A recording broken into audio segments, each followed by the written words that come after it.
নমস্কার বন্ধুরা, রিঙ্কুর চ্যানেলে আমার সকল প্রিয় দর্শক বন্ধুদের ওয়েলকাম।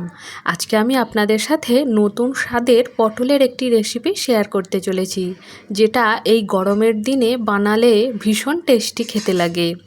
আপনি যদি আমার চ্যানেলের নতুন দর্শক বন্ধু হয়ে থাকেন তাহলে প্লিজ আমার চ্যানেলটিকে সাবস্ক্রাইব করে পাশে থাকার অনুরোধ রইল। এই পদটি বানানোর জন্য নিয়েছি বড় সাইজের কিছু পটল। মশলার মধ্যে নিয়েছি সাদা তিল, সূর্যমুখী ফুলের বীজ। এই রান্নায় এর স্বাদটা দ্বিগুণ করার জন্য এবং নতুনত্ব আনার জন্য এই পদটি দিয়ে আজকে রান্না করব। আর নিয়েছি কালো এবং সাদা সর্ষে। কালো এবং সাদা সর্ষের ভীষণ সুন্দর একটা ঝাঁঝ আছে, যেটা এই রান্নার টেস্ট আরও বাড়িয়ে দেবে। আর কাঁচা লঙ্কা নিয়েছি, পুরো রান্নাটা আমি কাঁচা লঙ্কা দিয়ে বানাবো। প্রথমে তিল, বীজ এবং কাঁচা লঙ্কাটাকে জলে 2 ঘন্টা ভিজিয়ে রেখেছি। দুর্দান্ত স্বাদের এই রেসিপিটি আপনারা দেখতে থাকুন। প্রথমেই পটলগুলোর খোসা ছাড়িয়ে নেব। পটলটাকে একদম পুরোপুরি খোসা ছাড়াবো না, কিছুটা করে খোসা রেখে দেব। আপনাদের একটা কেটে দেখিয়ে দিচ্ছি। দেখুন, এভাবে খোসাটা ছাড়িয়ে নিচ্ছি, অল্প অল্প করে খোসা রেখে দিচ্ছি। এইভাবে সমস্ত পটলগুলোকে ছাড়িয়ে নেব। এবার পটল কাটার পদ্ধতি আছে। পটলের 2 মুখটা কেটে নিলাম। এবার একদিকটা যেদিকে কাটবো, অপর দিকটা ঠিক উল্টোভাবে কাটবো, যাতে পটলটা ভাজার সময় দুভাগ হয়ে না যায় এবং মশলাটা পুরোপুরিভাবে পটলের মধ্যে প্রবেশ করে এবং পটলটাও গোটা থাকে। এইভাবে সমস্ত পটলগুলো কেটে নিয়েছি। পটলগুলোতে এবার লবণ এবং হলুদ মাখিয়ে নেব। প্রথমে লবণ দিয়ে মাখিয়ে নিলাম। অপরদিকে একটা কড়া বসিয়ে দিয়েছি আর পুরো রান্নাটা সর্ষের তেলে বানাবো। সর্ষের তেলের স্বাদ এবং গন্ধ অতুলনীয়।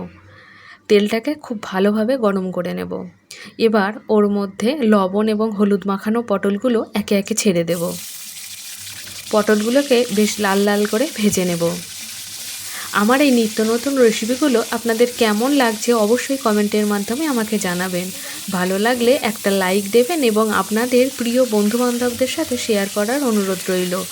পটলগুলো ভাজার সময় গ্যাসের ফ্লেমটা একদম হাই হিটে রেখেছি। অপরদিকে 2 ঘন্টা বাদে মশলার পেস্টটা বানিয়ে নিয়েছি। দেখুন, একদম একটা মিহি পেস্ট তৈরি করে নিয়েছি। এই রান্নাটা দেখতে যেমন অসাধারণ হয়, খেতেও অতুলনীয় হয়। রুটি, পরোটা, ভাতের সাথে খেতে দুর্দান্ত লাগে। আর যেহেতু এটা নিরামিষ রান্না, আপনারা যে কোনো নিরামিষ আইটেমের সাথে এই পদটি রাখতেই পারেন। পটলের একদিকটা বেশ লাল লাল করে ভেজে নিয়েছি, অপর পিঠটাকেও উল্টে লাল লাল করে ভেজে নেব। পটল ভাজা হয়ে গেছে। এবার আলাদা একটি পাত্রে পটলটাকে তুলে নিচ্ছি। ওই পটল ভাজার তেলের মধ্যেই মশলার যে পেস্টটা বানিয়েছিলাম ওই পেস্টটা দিয়ে দিলাম। এই সময় গ্যাসের ফ্লেমটা মিডিয়ামে রেখেছি। খুব ভালোভাবে মশলা থেকে তেল ছেড়ে বেরিয়ে আসা পর্যন্ত মশলাটাকে কষিয়ে নেব। প্রায় 5 থেকে 6 মিনিট সময় ধরে মশলাটাকে কষিয়ে নিয়েছি। এবার মশলার বাটি ধোয়া জলটাকেও অ্যাড করে দিলাম। ভালো করে মিশিয়ে নিচ্ছি মশলার সাথে। এবার এই মশলার মধ্যে আমি কিছু গুঁড়ো মশলা ব্যবহার করব। দেখে নিই এখানে কি কি গুঁড়ো মশলা ব্যবহার করি। প্রথমে দিয়ে দিলাম হলুদ গুঁড়ো, তারপরে দিয়ে দিচ্ছি স্বাদ মতো লবণ। আর যেহেতু নিরামিষ রান্না, তাই স্বাদের ব্যালেন্সের জন্য ব্যবহার করব সামান্য একটুখানি চিনি। খুব ভালোভাবে মিশ্রণটিকে মিশিয়ে নিচ্ছি এবং তেল ছেড়ে বেরিয়ে আসা পর্যন্ত কষিয়ে নিয়েছি। দুর্দান্ত স্বাদের এই রেসিপিটি যদি আপনারা এখনও বানিয়ে না থাকেন, প্লিজ আমার এই ভিডিওটা দেখে একবার বানানোর অনুরোধ রইল। মশলাটাকে বেশ ভালোভাবে কষিয়ে নেবার পর ওর মধ্যে ভেজে রাখা পটলগুলোকে দিয়ে দিলাম। এবার পটলের সাথে মশলাটাও খুব ভালোভাবে মিনিট 3-4 ধরে কষিয়ে নেব। আমি এই রান্নাতে গুঁড়ো লঙ্কা ব্যবহার করিনি। কাঁচা লঙ্কার ফ্লেভার আমার ভালো লাগে, তাই এখানে কাঁচা লঙ্কা ব্যবহার করেছি। আপনারা যদি চান এর মধ্যে গুঁড়ো লঙ্কা ব্যবহার করতে পারেন, তাহলে কালারটা আরও বেশি সুন্দর আসবে। সুন্দরভাবে কষিয়ে নিয়েছি এবং মিনিট 4-5 ধরে ফুটিয়ে নিচ্ছি। দেখুন, পটলের সঙ্গে বেশ সুন্দরভাবে মিশে গেছে। আরও 4-5 মিনিট ধরে ফুটিয়ে নেব। পটলটাও সুন্দরভাবে সেদ্ধ হয়ে যাবে এবং পটলটা দুভাগ হয়ে ভেঙে যাবে না। সমস্ত পটলগুলোই গোটা থাকবে। এবার এর মধ্যে প্রয়োজন মতো জল মিশিয়ে দিলাম। এই রান্নাটা বেশ গামাখো হবে। পটলগুলোকে আরও 6 থেকে 7 মিনিট সময় ধরে ফুটিয়ে নেব। আর গ্যাসের ফ্লেমটাকেও একদম কমিয়ে দেব। প্রথমে ঢাকা দিয়ে দিলাম এবং গ্যাসের ফ্লেমটা কমিয়ে নিয়েছি। ফিরে এসেছি কিছুক্ষণ বাদে ফিরে এসেছি। দেখুন জলটাও অনেকটা শুকনো হয়ে এসেছে এবং রান্নাটাও বেশ গামাখো হয়েছে। রান্নাটা অনেকটাই তৈরি হয়ে গেছে। আর দেখুন পটলগুলোও সুন্দরভাবে সেদ্ধ হয়ে গেছে।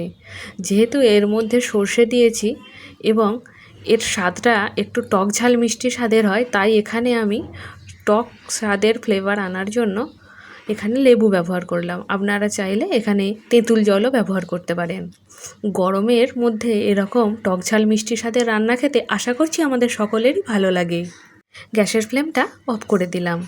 তৈরি হয়ে গেছে দুর্দান্ত স্বাদের পটল বাহার। আমার আজকের এই রেসিপিটা আপনাদের কেমন লাগলো অবশ্যই কমেন্টের মাধ্যমে আমাকে জানাবেন। আর এই পদটি গরম গরম রুটি, পরোটা, লুচি কিংবা ভাতের সাথে পরিবেশন করুন। আজকে এই পর্যন্তই। আবার আপনাদের সাথে দেখা হবে অন্য একটি পর্বে অন্য একটি নতুন রেসিপির সাথে। ততক্ষণ আপনারা সকলে সুস্থ থাকবেন, সাবধানে থাকবেন এবং আমার পাশে থাকবেন। আর অবশ্যই আমার চ্যানেলটিকে সাবস্ক্রাইব করবেন এবং আপনাদের মূল্যবান মতামত জানাবেন। আপনাদের মূল্যবান মন্তব্য আমাকে নতুন ভিডিও করতে আগ্রহী করবে। ধন্যবাদ।